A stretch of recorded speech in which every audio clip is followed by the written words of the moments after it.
Hello, my friends, and welcome to Everyday God for Your Everyday with Kathy, a space where we'll discuss real practical ways for lifing with God, especially for those days when life is hard, complicated, and messy.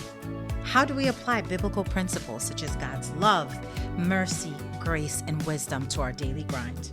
Well, join me each week as we do just that together. So wherever you may find yourself today, please know that you are seen, held, accepted, loved, and never alone. So let's get to it. Welcome, friends, to the very first episode of Everyday God for Your Everyday. I am your host, Kathy. I am both excited and terrified to be starting this venture. So I want to thank you. I want to thank you to those of you who have chosen to listen. I certainly hope that this will be the beginning of a beautiful and long-term relationship. So let's get right into it. Everyday God for Your Everyday is really exactly that. It's meant to be a practical conversation about faith, a faith that's woven into daily life, one that really helps us to bring the divine into our ordinary moments. I think oftentimes we overcomplicate faith. We overcomplicate how to do life with God. And the hope is that we would experience faith in ways that maybe, you haven't thought about. God loves us so fiercely. It's a love that, quite frankly, I am baffled by. It's one that I think through 1,000 lifetimes, we could never fully comprehend. I had this saying when I was younger. I would write poems that would say that words could never do justice to the type of love that God has for us. Words could never do justice and they could never suffice. Because it is a love that, quite frankly, dwarfs the vastness of the universe. The purpose, the why of this podcast is really to remind us of that love. It is to encourage people like me, like you, who are living our lives and sometimes, quite frankly, can be overwhelmed by it all. It's for those of us who often feel unseen, unheard, and forgotten. There has been no greater gift in my life than knowing, truly knowing that I am loved by God. So I do think that there's this notion by many that God is a God of judgment. He is a God who is distant, who looks down upon us and wants us to follow very specific rules and just sits in judgment of everything that we do. We believe this, and as a result of that, we don't call on him. We don't think that we can. We don't think that he cares about our daily struggles. And the sad part is that there are even those of us who attend church every Sunday, and we even read our Bibles, but yet we do not think that God cares for the ordinary and mundane parts of our lives. And my friend, that is the farthest thing from the truth. The Bible tells us that. It tells us differently that God wants to be involved in every aspect of our lives. As a matter of fact, he asked us to cast our cares on him because he cares for us. Can you imagine the maker of the universe, the God of everything, the Alpha and the Omega, says that, cast your cares on me because I care that much for you. John 3:17 says that God did not send his son into the world to condemn the world, but to save the world through him. I don't know that we understand that enough. That God didn't send Christ to condemn the world, but he sent his son to die so that you and I would be saved. What that means, my friend, is that Jesus came to this world for you and for me to rescue us from whatever pit and mire and sins and shame that we might be feeling. He did not come to point his finger at you, to condemn you, to make you feel shame or guilt, but instead to wrap you in his arms and remind you of your royal identity in God. See, Jesus came so that we would not only have eternal life with him in heaven, but he also came that we would have life and have it abundantly. That means in this world, in this life. Yes, I know that life is often hard, full of struggle and challenges. Believe me, I understand that all too well. But nonetheless, through Christ, joy and hope are yours and mine for the having. So I will explain kind of the genesis of this podcast, like why do a podcast? I'll talk about a bit of my journey and who I am and why I can speak about this and speak about it with passion and authenticity, because quite frankly, I'm a living testament of how good God is. I am a living and breathing testimony of how God's love can rescue someone. So I am 49 years old. I am a flawed, obviously, Christ follower. I am a mother of 3, and I am very much an introvert. So to create a podcast and to bare my soul and to be vulnerable, needless to say, is really something that I would not choose to do. This journey through this podcast really has been a long time coming. I felt called to, share and to impart kind of this knowledge that I have about God, this relationship that I've been able to have with him, this intimacy that I call it. It's simple. I try not to overcomplicate faith because, quite frankly, I don't operate that way. I am someone who knows how flawed I am. I know how much I deeply need God. I know how much he loves me. And the desire of my heart truly is that everyone would know that, because I honestly believe that if you know how much you are loved by God, it does create a foundation for confidence and trust and faith and just a richness in life that even though I face struggles, even though I have challenges, my challenges and my trials and my tribulations, they do not define who I am, and they do not define my life. My life is defined by the grace of God, and that is an amazing thing. So I have been blessed enough that in the last, how about I just say, for the bulk of my adult life, I have had a really great relationship with God. I have walked with God faithfully, and I have seen his hand at work in my life. So most recently, about a year ago today, because today is March 14th, I left my 22-year career. I was blessed enough to really do something that I loved, and I was really good at it. I was passionate about it. And I was surrounded by people that, quite frankly, I cared for deeply, and in turn cared for me as well, and really gave me and created a space for me to be the very best version of myself.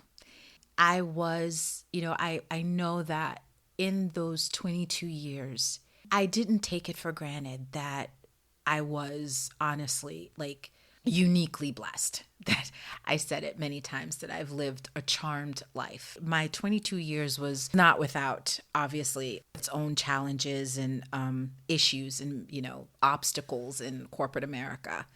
But nonetheless, I thrived and I succeeded in ways and in places that, quite frankly, I shouldn't have. But for God's grace. And I was blessed enough for 22 years to have worked, did life with folks that I cared for, that I called family. And for the most part was really, lived and breathed my job. I didn't have a problem doing that because it was more than a job. It was more than a career. It was a passion. It was a calling. It was an assignment. It was all of that wrapped in one. And then came the call from God that it was time to leave. It was time to exit stage right, as they say. And that was hard for me because it was hard to reconcile, right? How something that was good, something that quite frankly came from God. How could you want me to leave something like that? But in obedience, I did. And I have found myself in a season of uncertainty for the last year, a season of, quite frankly, renewal. Yes, a season of grief. You leave something that you did for so long and you grieve it. It's a loss. Friendships that, quite frankly, were no longer. So it's been a really interesting, I would say, an interesting 12 months where I've had to really truly walk by faith and not by sight. And what do I mean by that? That is something that if you have been around, if you've been in church, you've heard, walk by faith and not by sight. That's what we're called to do. But in the last 12 months, God has really helped me to understand and to see, I would say not necessarily understand, but to see that I am a walk by sight kind of chick. I like to trust but verify. God, give me a vision, just show me where it is I'm going and I can get there. What happens when God doesn't give you the vision? What happens when you don't understand? What happens when you don't even agree with where it is that you're going? So this has really been kind of the genesis, the reason, the motivation for this. God called me to do a podcast. Now, ask me to write. I can do that. I'm a writer. God has gifted me to be a writer. I have spoken publicly, terrified of that. I'm a, fairly good speaker. In my past life, I was a trainer and a salesperson. So sometimes I was a bit ShamWow. If any of you can remember that, I'm probably dating myself. But anyways, it's, I was known for just being incredibly kind of enthusiastic and just like that very animated kind of person. And I will be honest with you, in the last 7 months, especially 7-8 months, I've just become super zen and my voice is super calm. So as I was really thinking about doing this podcast, what came to mind was like, Lord, each time I listened to a recording, it was like, ooh, super chill, like the voice that you would want to hear if you wanted to maybe go to sleep or kind of like meditate. I could do that. I could, have such a calming voice. But I'm like, Lord, I want to be excited and I want to sound like I'm excited and I don't want to put people to sleep. I want to be successful in this. I don't even know how to do this. And it's just been just incredibly humbling experience thinking about doing this podcast, then going from thinking to planning and to researching. And it's like the more I read, the more terrified I became. And the more terrified I became, the more I was like, Lord, are you really asking me to do this? And then it's like, okay, I'm going to, do all of these recordings and I'm going to demo this and I'm going to ask for everyone's opinions.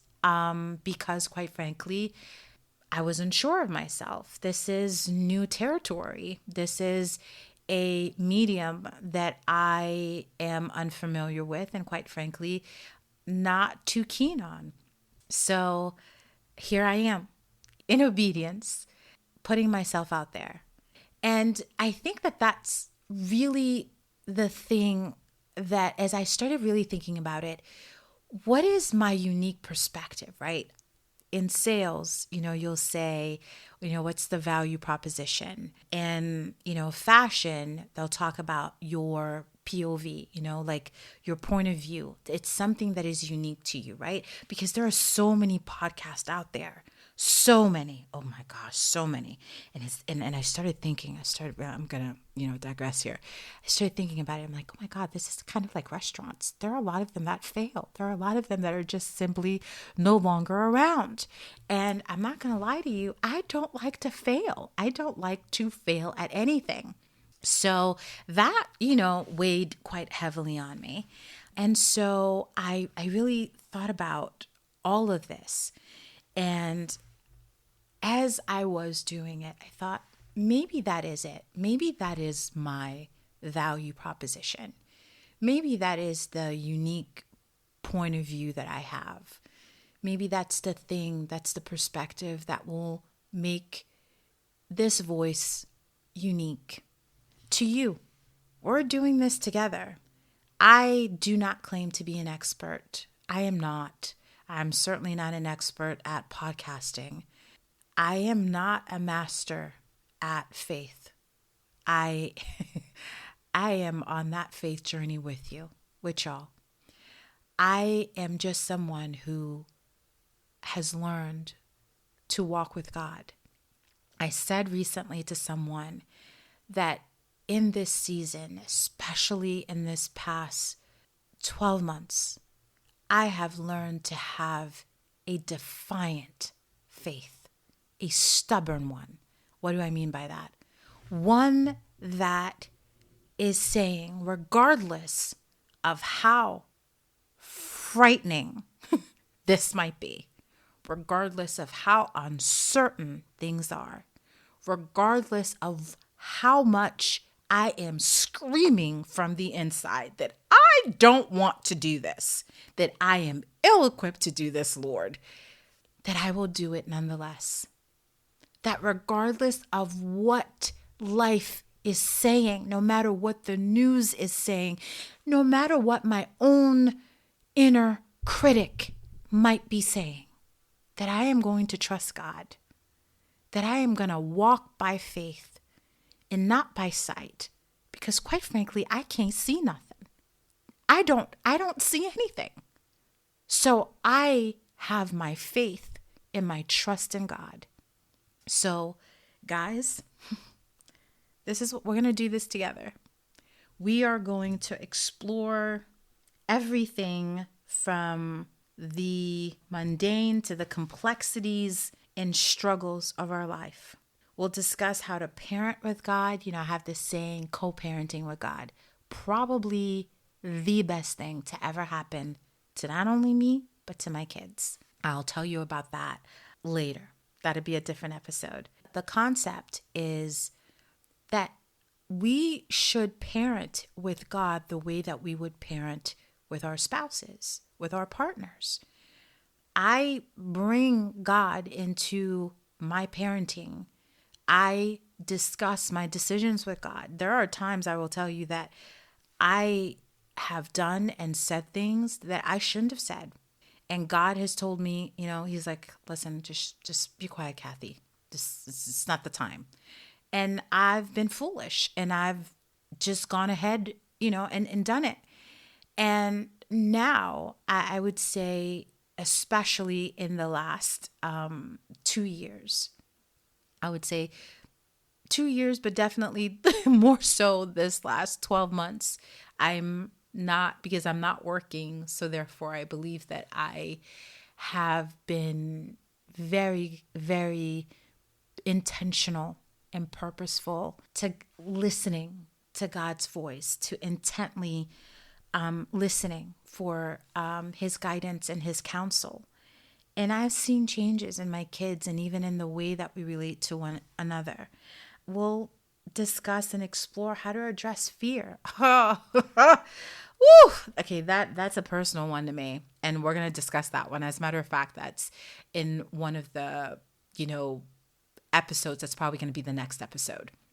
How to move even when you're fearful, how to move in fear, regardless of fear, how to move ahead.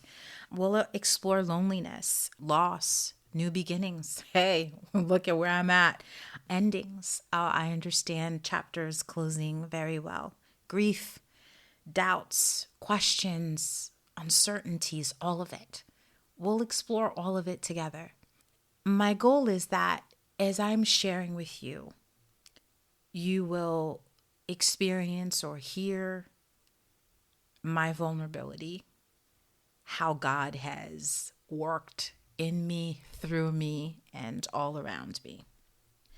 And that ultimately, by sharing my daily faith walk with you, that you would not only be encouraged in your own life's journey, but that you would experience a richer, more abundant life, even with the challenges and struggles that come with life, because God is at the helm. This is not about perfection nor performance. Believe me, I have been someone who has consistently in my life strive for perfection and to perform. I am someone who said multiple times that effort without yield means nothing. And recently I've been humbled to understand that that is a truly flawed statement.